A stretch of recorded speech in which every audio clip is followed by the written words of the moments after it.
Nobody in Rome died quietly, that was the deal. You took the throne, you accepted the terms. Assassination, battle, exile, betrayal, those were the expected exits. But 10 emperors managed something rarer. They found ways to die that nobody saw coming, that no historian could write down without pausing, that 2,000 years later still make people stop and go. Wait, how exactly did that happen? This is those 10. 1. Claudius, 54 AD. Claudius should have died of the mushrooms. His wife Agrippina the Younger had them laced with poison and served at dinner, a dish carefully selected because Claudius loved mushrooms. The plan was clean. Claudius ate. The poison entered his system. He became violently ill. And then, inconveniently, he didn't die. What happened next depends on which ancient source you read, but Tacitus, writing within living memory of events, gives the most detailed account. Agrippina had a backup plan. She had already arranged for a physician named Xenophon to be in attendance, ostensibly to help the emperor vomit and clear the poison from his system. Xenophon produced a feather, which was standard medical practice. The feather was not standard. It had been dipped in a fast-acting poison of its own. Xenophon inserted it into Claudius's throat. Claudius died. He was either killed by poisoned mushrooms or by a poisoned feather or by both in sequence. Agrippina's son Nero became emperor within hours. We know how that turned out. 2.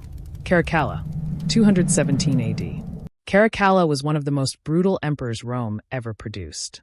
He massacred thousands in Alexandria after a satirical play mocked him. He murdered his own brother Geta in their mother's arms. He was not a man who expected a gentle death, and he did not get one. He got a roadside stop.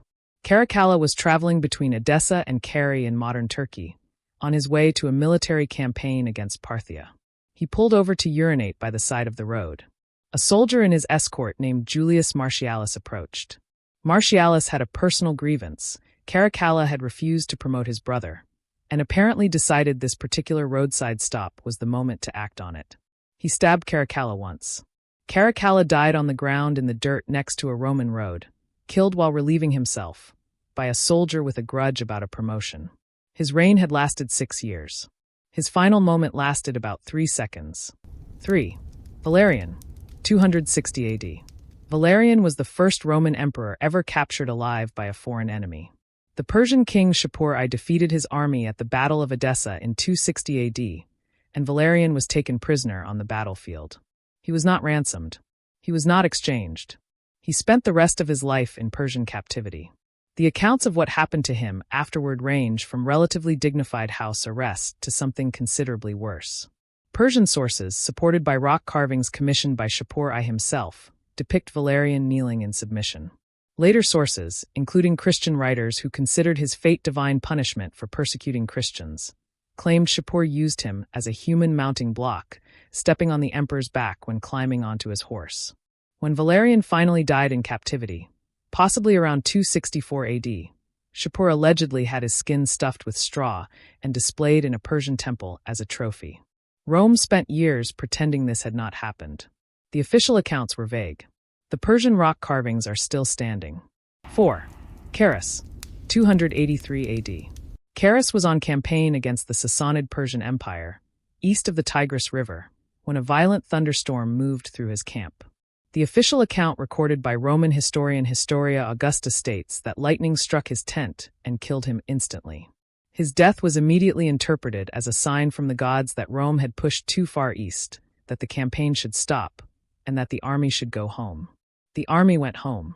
The problem is that some historians, both ancient and modern, have suspected the lightning story was invented by officers who wanted the campaign to end and found a divine thunderstorm more convincing than an honest explanation.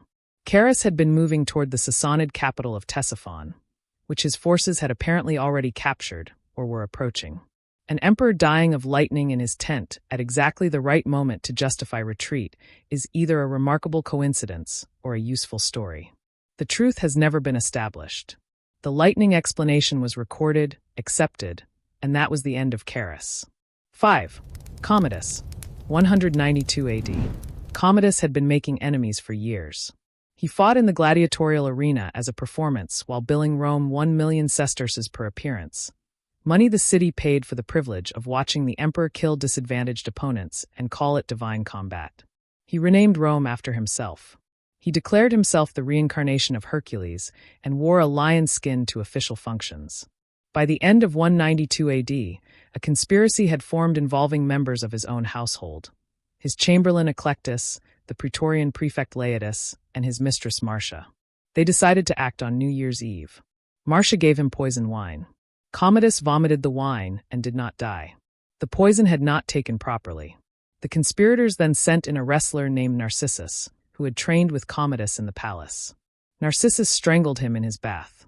The man who had performed as Hercules in the arena, who had charged Rome 1,000,000 sesterces a show, who had spent a decade declaring himself a god, was strangled by his own wrestling partner in a bathtub on New Year's Eve. 6. Valentinian I, 375 AD. Valentinian I had a temper problem. The historian Ammianus Marcellinus, who documented his reign in careful detail, records multiple incidents of the emperor's rage producing consequences he had not intended.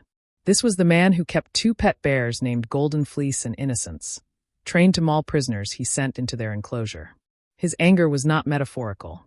In November 375 AD, Valentinian was at the fortress of Brigesio on the Danube, dealing with the aftermath of a quasi-tribal invasion of Roman Pannonia. He received a delegation of quasi-envoys who had come to negotiate. The envoys made their case. Part of their argument involved suggesting that Rome had provoked the situation by building forts in their territory, and that not all quadi fighters were obligated to stop fighting because different bands had different leaders requiring separate agreements. This was, by the standards of 4th century diplomatic protocol, a reasonable position. Valentinian I did not find it reasonable. He began screaming at the envoys. He screamed for some time. Then he burst a blood vessel in his head and collapsed to the floor of the meeting hall. He was dead shortly after. He was 54 years old. He had successfully defended the Rhine and Danube frontiers for 11 years. He was defeated by his own blood pressure during a meeting with people he found annoying. 7. Domitian, 96 AD. Domitian had been told he would die on the 6th hour of September 18, 96 AD. Multiple sources record that he knew this date. He had received prophecies and omens throughout his reign that had been specific enough to make him paranoid for years. He had people executed for things they might do. He had the walls of his colonnade lined with polished moonstone, so he could see behind himself at all times. On September 18th, he spent the morning in anxiety. Then someone told him the 6th hour had passed safely. He relaxed. He went to his private chambers. He dismissed his attendants. A man named Stephanus, who had concealed a dagger bandaged under his arm for several days pretending to nurse a wound, arrived claiming to have important information about a conspiracy. Domitian reached for the dagger under his pillow. The dagger had been removed. Stephanus stabbed him. Several more conspirators entered. Domitian fought back, reportedly trying to gouge Stephanus's eyes with his bare hands, until he was stabbed 7 more times. What Domitian had not factored into his preparations was that the people he trusted to tell him what time it was might be part of the conspiracy. They had given him the wrong hour. The 6th hour had not passed. He was still inside his predicted window of death. He died astonished, according to Suetonius. 8. Elagabalus, 222 AD. Elagabalus became emperor at 14 years old and spent 4 years conducting what can only be described as a sustained experiment in how far the concept of imperial dignity could be stretched before it tore. He replaced Rome's chief deity with a Syrian sun god he had personally served as a priest. He reportedly held dinner parties at which guests were buried under avalanches of rose petals released from the ceiling in quantities sufficient to suffocate. He kept wild animals he had trained to appear docile, then released them into guest bedrooms at night. His grandmother Julia Misa had arranged his elevation to the throne and had spent 4 years watching him systematically destroy whatever political goodwill she had assembled. In 222 AD, she switched her support to his cousin Severus Alexander, a more manageable 13-year-old. The Praetorian Guard killed Elagabalus and his mother in a latrine in the Praetorian camp. Their bodies were dragged through the streets of Rome and thrown into the Tiber River. He was 18. He had been emperor for 4 years. The rose petals had been the high point. 9. Maximinus Thrax, 238 AD. Maximinus Thrax was, by the physical descriptions recorded in ancient sources, an enormous man. The Historia Augusta gives figures that historians find implausible, but that clearly conveyed the idea of someone well outside normal human scale. He was a soldier who had risen through the ranks entirely on military capability and reached the throne without ever having set foot in Rome. He never visited during his reign. He ruled an empire whose capital city he had never seen. In 238 AD, facing multiple rival claimants, military setbacks, and a siege at Aquileia that was going badly, Maximinus found that the supply lines keeping his army fed had been cut. His troops were hungry. His campaign was failing. The mood in camp was deteriorating. In June of 238 AD, his own soldiers, specifically men from the Legio II Parthica, entered his tent and killed him along with his son. They cut off both their heads and sent them to Rome. Rome was reportedly delighted. The Senate had declared Maximinus a public enemy. The city had never met him, but they threw a considerable celebration at the news. 10. Petronius Maximus, 455 AD. Petronius Maximus spent 11 weeks as Western Roman emperor. He used part of that time to force the widowed Empress Eudoxia to marry him, which was politically clumsy. Eudoxia responded by sending a message to the Vandal king Genseric in Carthage, inviting him to intervene. Genseric sailed to Italy with his fleet. When news reached Rome on May 31st, for 55 AD, that the Vandal fleet had arrived and that no defense was coming, Petronius Maximus attempted to flee the city. His own servants and attendants refused to help him. A Roman mob, furious at his 11-week reign and the catastrophe he had produced, caught him in the streets. They tore him apart. His body was thrown into the Tiber River. 3 days later, the Vandals entered Rome and sacked it for 14 days. He had been emperor for 77 days. He was killed by the city he was supposed to protect.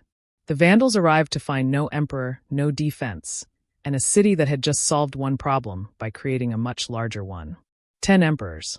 10 exits that nobody in Rome saw coming and nobody who came after has entirely forgotten. The throne lasted for centuries. The people on it rarely did. Roman history is not short of emperors who went out badly. If you made it this far, you already know there are more of these videos coming up. Subscribe if you want the next one.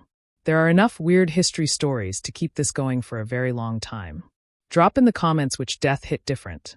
The feather, the wrestling partner, the roadside stop. And tell me if you think any of them deserved it.